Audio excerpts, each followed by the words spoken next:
இந்த பெண் யார்? அப்போ தெரிஞ்சாதானே அவ ஏன் இப்படி பேசுகிறாங்க அப்படின்னு உங்களுக்கு தெரியும். யார் இந்த பிரக்யா சிங்?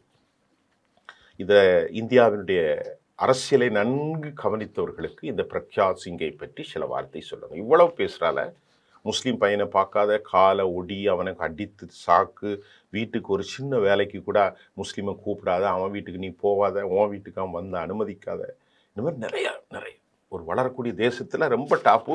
இந்த மாதிரி ஆள்கள் இருந்தால் இந்தியா ரொம்ப பிரமாதமாக வளர்ந்துடும். சரியா?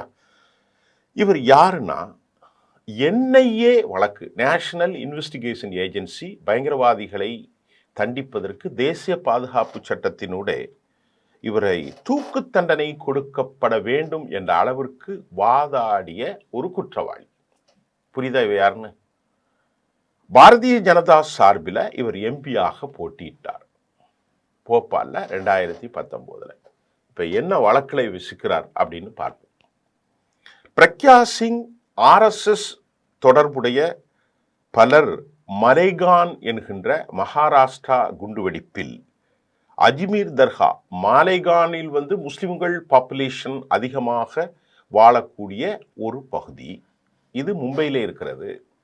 அஜ்மீர் தர்கா அது இந்த சூஃபிக்கள் செல்கிற ஒரு தர்கா, இந்துக்கள் ஏராளமாக செல்வார்கள். சம்ஜீதா எக்ஸ்பிரஸ் என்பது பாகிஸ்தானிலும் இந்தியாவிற்கும் சென்ற அந்த வெடிகுண்டு, அதாவது அந்த ட்ரெயினில் வெடிகுண்டு வெடித்த சம்பவத்திலும் இவர் சம்பந்தப்பட்டவர். மலைகான் குண்டுவெடிப்பில் இறந்து போன 6 பேரும் இவர் சம்பந்தப்பட்டவர். அஜ்மீர் தர்கா குண்டுவெடிப்பிலும் இவர்கள் சம்பந்தப்பட்டார்.